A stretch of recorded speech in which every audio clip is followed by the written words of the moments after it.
Greetings everyone, my name is Jonathan Bailey. I'm from the website Plagiarism Today, which can be found at plagiarismtoday.com. And today I want to talk about the Star Trek Discovery plagiarism lawsuit, as there has been an update in it, and that update has caused a bit of a disturbance in the force. Okay, now I log into my website every single day. I'm always checking the site stats, checking what people are talking about, and the top 10 articles are pretty static at this point. It's a damn near 15-year-old website. 10 articles have done exceptionally well for themselves. As a result of that, I know that when I log in, bing, bing, bing, bing, bing, what the top 10 are going to be. But for the past few days, that's not been the case. For the past few days, it has been my article about the Star Trek Discovery plagiarism lawsuit that has been doing really, really well, and a lot of people seem to be referencing it. Now, I wrote this back in September of 2018. It's about a 1,200-word post. It's not a short post, but it goes in detail over the allegations in the lawsuit and frankly offers a somewhat bleak outlook at the chances of that lawsuit succeeding. But as you'll see in a second, we do have an update, and the update is fairly positive for Abdin, who's, by the way, his name I always struggle saying. If I screw it up, please bear with me. This is basically recorded live.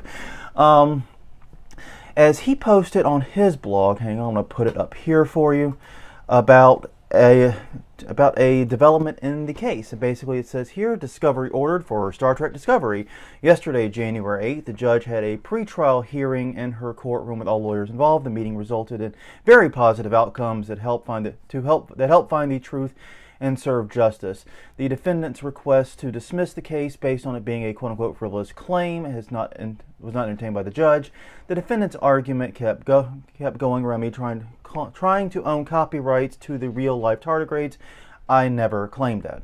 And it goes on. So, the long story short, and the breakdown past this, is that the lawsuit has survived a motion to dismiss. Now, this certainly is not a bad development for Abdin. To be very, very clear, this is a victory. But a lot of people have been doing videos on YouTube and whatnot and have been really trying to make a claim that this is a bigger deal than it actually is. And the reason for that is that a motion to dismiss is a very, very, very early in the litigation process motion. It is something that takes place almost immediately after a lawsuit is filed. To break it down for you like this, I've actually got a lovely little graphic here that was provided by, well, someone's business school. I don't know, I just found this. But there are 3 ways in which a case can be dismissed before it goes to a trial. The first is a motion to dismiss, which we're going to get to. The second is a motion for judgment on pleadings, and the third is a motion for summary judgment. You can see the motion to dismiss is literally the first. A motion to dismiss is basically a way to short-circuit very obviously frivolous and stupid lawsuits. The motion to dismiss basically says, okay, we're going to take everything that the plaintiff in this lawsuit has said at face value, just treat it as truth. Is there still a case here? If the answer is no, the lawsuit's dismissed. If there is a case, it passes that.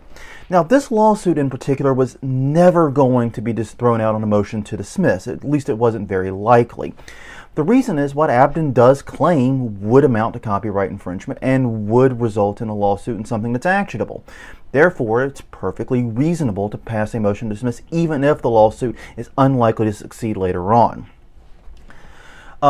Now, the second one, motion for on judgment for pleadings, that's not really going to enter into this particular case, because for that to take hold, the defendants have to basically agree and accept everything that the plaintiff says. CBS is not about to do that, so we're going to be skipping to a motion for summary judgment. However, a motion for summary judgment only happens after discovery, which brings us to the next point that Abdin was making in his blog post, is that they awarded discovery. Now, it basically says here, the judge set the timeline for summary judgment motion, which means the defendant is to dismiss the case, Judge also gave us discovery, which means that we can request, and the defendants are compelled to provide information to support our case. Well, they're compelled to provide information. Whether it supports your case or not, we'll find out.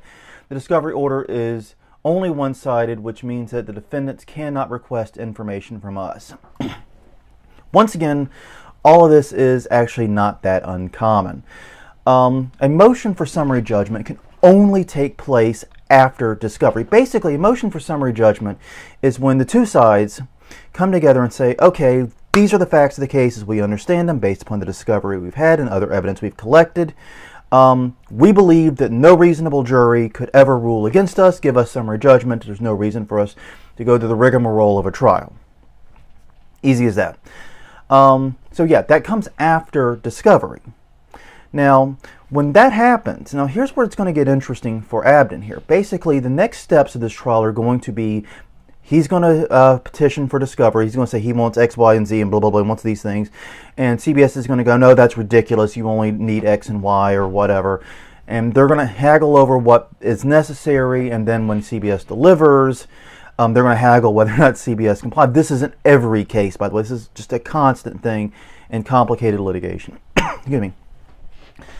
And then when it's all done, all the evidence is collected, both sides are going to file for a motion of summary judgment. Both sides are going to try to tell the judge that they've made their case so compellingly, so totally, that there's no need for a jury to even look at it. And then the judge will rule on it. Now, the motion to dismiss, which is what Abdin has passed now, is the last time in this lawsuit that the burden of proof is on the defendants. Meaning from here on out, the burden of proof is going to fall on Abdin. He has to prove not just that CBS copied him, but that what they copied is protectable under copyright, and that it was copied to an amount that is copyright infringement. Those are some tall orders. Basically, this case has cleared one very small hurdle and is heading toward a very, very large brick wall. Now, Abdin could clear that wall. I have a saying, don't bet on litigation. It's a great way to lose your house. I mean, if I had bet on the blurred lines case, I would be homeless. But the long and short of it is that Abdin has his much bigger challenges down the road. And whether he doesn't realize that, or whether, this is just the excitement about how far he's gotten or whatever, that's the truth. It's honestly, I never expected this case to be tossed on a motion to dismiss, because the allegations definitely aren't that level of frivolous. The issues are much more complex legally and are much more likely to run aground in the motion for summary judgment phase.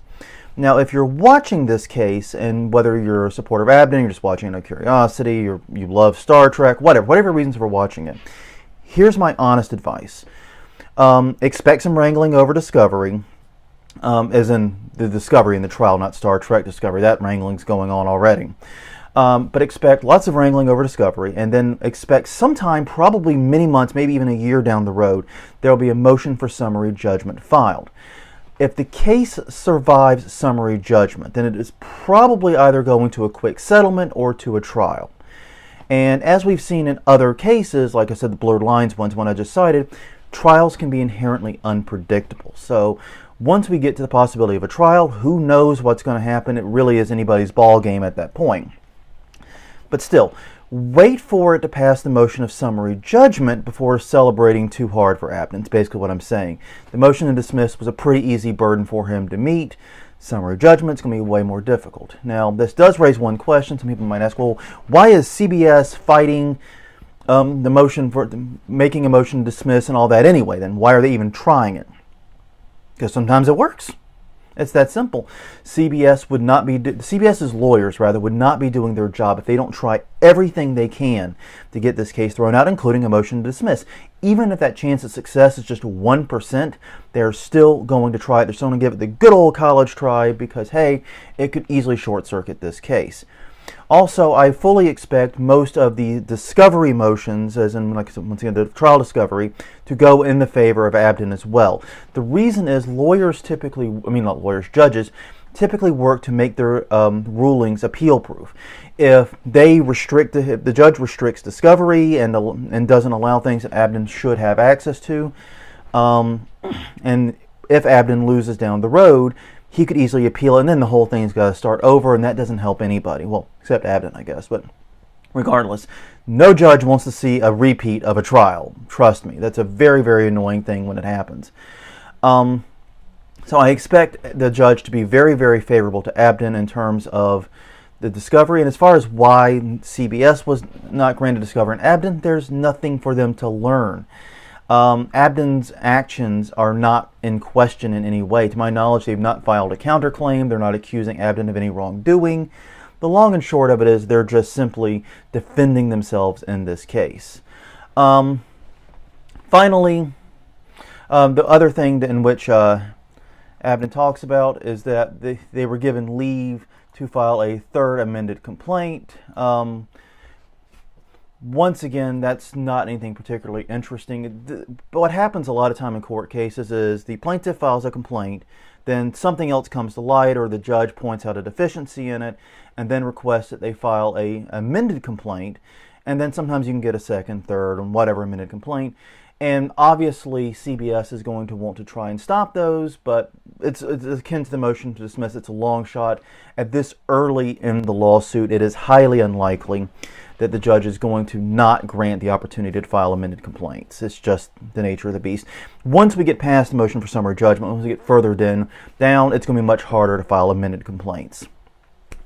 But yeah, that's basically the crux of it. This is, well, it's definitely not a loss for Abdin. It's definitely not a defeat. It's definitely not a problem. It's definitely a good thing.